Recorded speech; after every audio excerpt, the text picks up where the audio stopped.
Desde las imponentes esculturas de Irurtia, pasando por la exquisita colección del siglo de oro de arte español de Enrique Larreta y sus hermosos jardines. La profe te cuenta, una tarde de museos en Belgrano.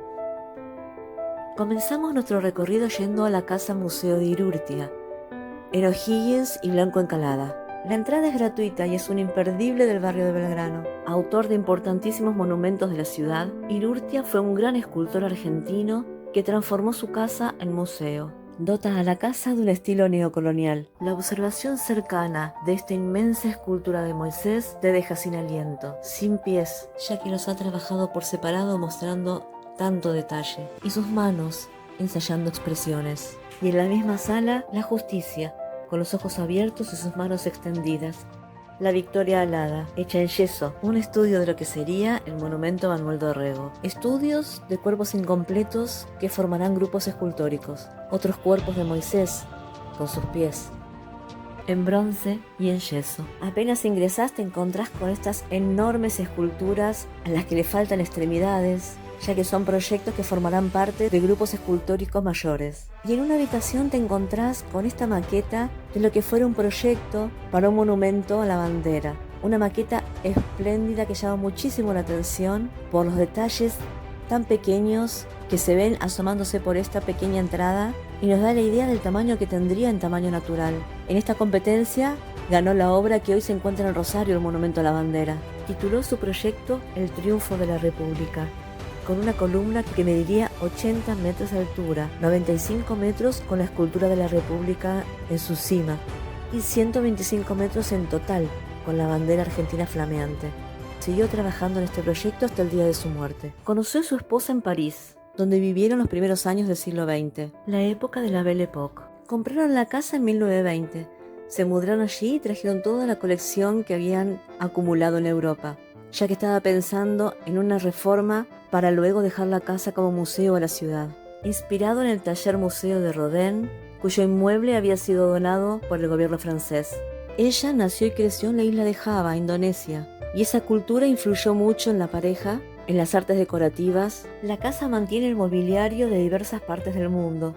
Su esposa era pintora y se exponen varias obras de ella. Luego de 30 años de matrimonio, su esposa fallece y él vuelve a contraer matrimonio con otra pintora, con Lía Correa Morales. Entre las obras pictóricas te encontrás con obras de sus esposas, de Benito Quinquela Martín, Eduardo Sívori y una particular obra de Pablo Picasso, anterior a su época cubista, en un intercambio que hace con Irurtia. La cabeza que formará parte del monumento a Manuel Dorrego. La expresión que para Irurtia tiene la fatalidad. Retratos esculpidos con mucho realismo. En esta pared que muestra la particularidad de cada rostro, diferentes y distintivos, en yeso y en bronce. Algunos han formado parte de esculturas de monumentos.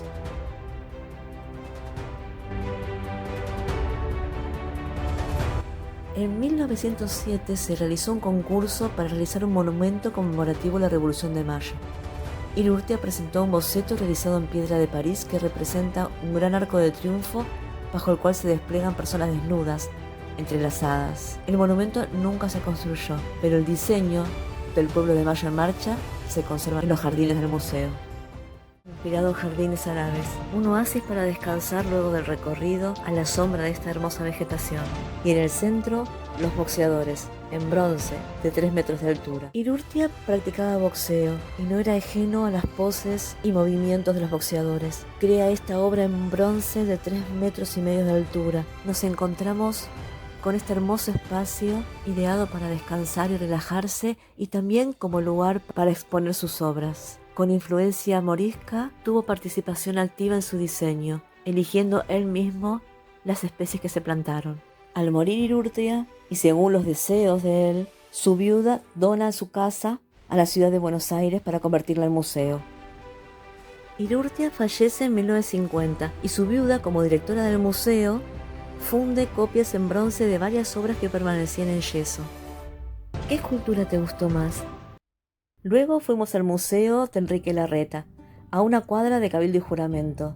La casa data de 1850, pero en 1903, al casarse y recibir como regalo de bodas esta casa, la reforma para darle un estilo neocolonial, ya que faltaba poco para cumplirse el centenario de la independencia de nuestro país y se quería reivindicar las raíces hispanas. Como ya les había contado de la gran influencia francesa, en esta época se quiso reivindicar la esencia española. Diplomático, abogado y escritor, fue un gran coleccionista de arte del siglo de oro español. El patio central fue techado, se construyeron habitaciones en el primer piso y con una inspiración mezclando los estilos de la influencia morisca de España. Incorpora muebles, almohadones, tapices. Hay obras del siglo XV, XVI, XVII, cuadros. Comparte este espacio con el retablo de la Sagrada Familia, un alto relieve, madera tallada, policromada y dorada, hecha en el año 1600 por el escultor Ducete, colocada sobre la chimenea principal de la sala. Santa Ana, la Virgen, el Niño, San José y ángeles sobre arquitectura clásica. El recibidor, donde recibía importantes personajes de la época, donde se destaca su retrato, pintado por Ignacio Zuloaga en 1912. Aparece junto a la ciudad de Ávila, que fue el escenario principal de su novela y su mayor inspiración. Este cuadro posee una copia, ya que el original suele ser presentado en exposiciones de Europa. Josefina Anchorena, que fue quien recibió esta casa como regalo de bodas, la mujer de la Reta, era muy devota y tenían una capilla dentro de la casa, donde todos los días a las 9 de la mañana se cruzaba un sacerdote a dar misa. Se destaca en ella el retablo a Santa Ana. El retablo en honor a Santa Ana realizado en el año 1503, de estilo gótico, ubicada en el oratorio, es uno de los retablos más completos de arte medieval que se encuentra en Argentina. Muy detallada, muy hermosa y muy antigua. Fue encargada por la iglesia de San Nicolás de Bari de Sínovas, en Aranda del Duero, en la provincia de Burgos. Fue vendida por el párroco de la iglesia para obtener dinero para poder reformar la iglesia, sin tener mucha idea del gran valor que contenía la obra. La obra comenzó a circular por los circuitos de venta de arte y terminó en manos de la Reta, quien la trajo a la Argentina. El sacerdote fue culpado por malversación de fondos y mal manejo de las obras, pero finalmente fue absuelto. La iglesia intentó recuperarla, pero ya era tarde. No solo coleccionaba obras de arte, sino que también las intervenía. Esta obra, compuesta por paneles de retablo, representa distintas escenas de la vida de San Juan Bautista. Fue realizada en el siglo XVI en madera tallada, dorada y policromada. Fue reformada para ser utilizada como una puerta que abre al oratorio. Las paredes están enteladas con damasco de seda, en rojo y en azul.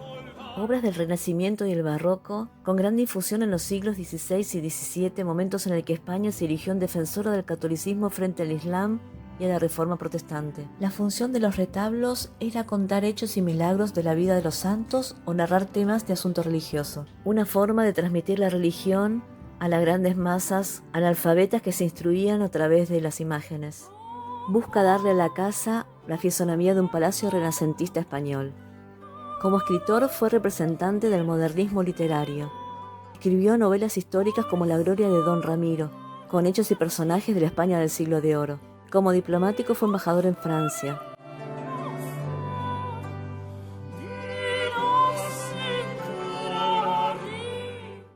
El vargueño es un mueble típicamente español fabricado entre los siglos XVI y XVIII, de origen morisco. Se introdujo en España en el Renacimiento. Sirve como escritorio y tiene numerosas puertitas con su correspondiente cerradura para guardar papeles y objetos de valor. La Reta tenía varios distribuidos por toda la residencia, pero este en particular fue el inicio de su colección. Cuando fallece la Reta, la Municipalidad de la Ciudad de Buenos Aires adquiere la propiedad y la transforma en museo. El comedor de la familia, piso de mármol en damero, representa un espacio de la nobleza de la España renacentista, con una serie de pinturas que representan las batallas de Alejandro Farnesio contra los protestantes en Francia, y los retratos de los archiduques de Austria, sobrinos de Felipe II. Y salimos a uno de los jardines más bellos de la ciudad de Buenos Aires, diseñado por el mismo Larreta.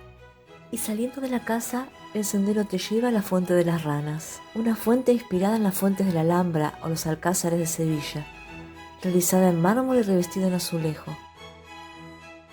Lamentablemente, el sistema que hace fluir el agua no funciona.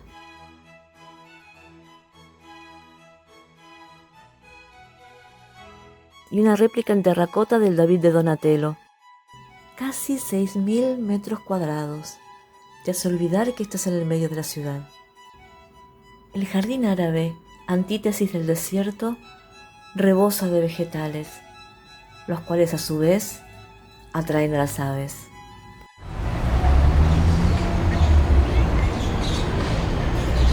Una grisina centenaria te abre paso a un laberinto de setos. Hay tramos en los que no ves otra cosa que no sea vegetación.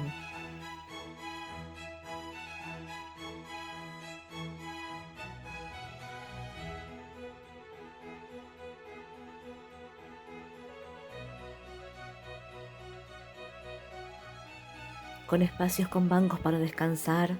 Los martes se encuentra cerrado, los miércoles la entrada es gratuita. Los extranjeros pagan un poco más la entrada. Para los argentinos hay un descuento importante presentando el DNI. Y también entran gratuitamente los estudiantes y los jubilados. Encontramos este lugar para sentarnos y descansar. Un hermoso patio con una pequeña fuente. El patio, revestido en azulejos de color azul, fueron traídos de España. Se introdujeron con la llegada del Islam. Alcanzan su esplendor en el siglo XVI. A principios del siglo XX comienzan a fabricarse en forma industrial. Se exportaron a la Argentina y la casa de Enrique Larreta fue una de las primeras en usarlas. Con gatitos fotogénicos. El palo borracho que esparce sus flores rosadas y tiñe el espacio con su color. Y vemos las ventanas de lo que es el Croque Madame, el restaurante al cual no podemos ingresar desde el museo, pero que pertenecía a la casa de Larreta. Formaba parte de los establos y del personal de la casa. Vemos que hay una colección, pero está cerrada con una reja. Y vemos este cartel de 2x1 en café, presentando el ticket de la entrada al museo y otros descuentos, así que recorremos el museo por fuera por vuelta de obligado y llegamos a Croque Madame, restaurante y pastelería francesa. Hola, ¿qué tal? Buen día. Y desde el restaurante tenés vista hacia los jardines del museo. El jardín es precioso, gran cantidad de bambúes, una gran vegetación, el lugar es espacioso, las mesas están separadas, la circulación es cómoda. Quise investigar qué significaba este azulejo, pero no lo encontré por ninguna parte. Si alguno lo sabe, por favor, lo puede dejar en los comentarios. Venta de los Reyes Católicos. Los baños casi no han recibido reformas, excepto que se han revestido en madera y se han adornado con plantas. La vegetación se entrelaza en las alturas, creando un techo verde, generando un hermoso efecto de luces y sombras. Y desde el salón cerrado, con grandes ventanales, tienes esta hermosa vista de los jardines del museo.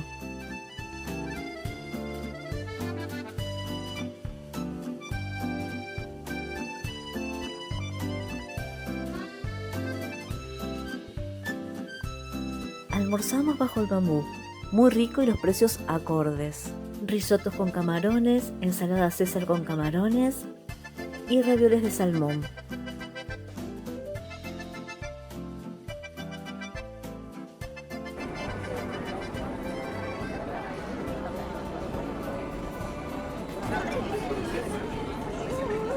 Habla de ese tipo de censura.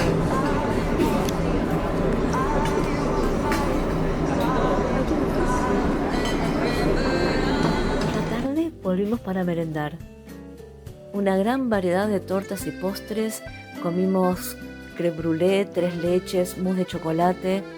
Riquísimo. Y mientras anochece y se encienden las luces, te pido tu like. Seguime para que te muestre más lugares y te cuente más historias.